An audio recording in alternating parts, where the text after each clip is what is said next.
Fewer than 1 in 5 Australian women who give birth vaginally are walking away without a perineal injury, a stat that has been declining since 2014, according to new data from the Australian Institute of Health and Welfare.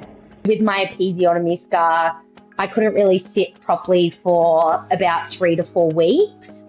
Like really tender, and if anything touched the scar point, it was painful. And going to the toilet, like passing my first bowel movement, was horrifying to think about. And just because you just feel like that scar's going to rip completely open. And I was like really tender down there. The actual feeling of like my vagina was falling out was after standing up on my feet for a few hours. And for many of these women, the impact goes far beyond the birth itself, affecting their mental well-being, their relationships, and even their sex life.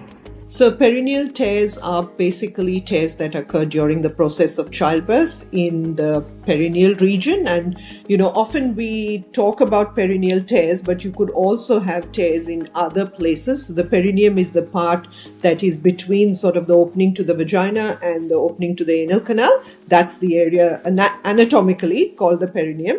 But you could also have tears of the labia, you could have tears of the vaginal walls, you could have tears around the urethra. Experts say the system is failing women, and without greater funding, national standards and awareness, more women will continue to suffer in silence.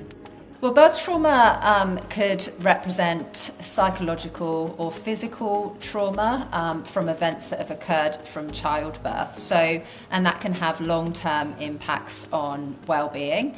It can also affect non-birthing parents, fathers, partners, and support people in the room, and that includes health professionals.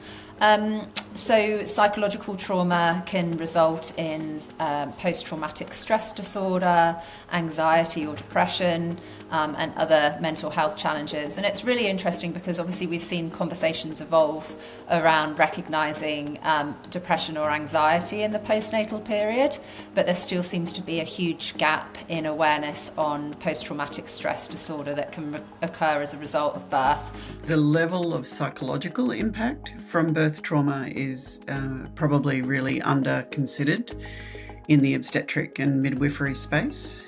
And so even when physical trauma is not necessarily at what might be considered a significant level by doctors or midwives, there may be quite significant psychological impacts.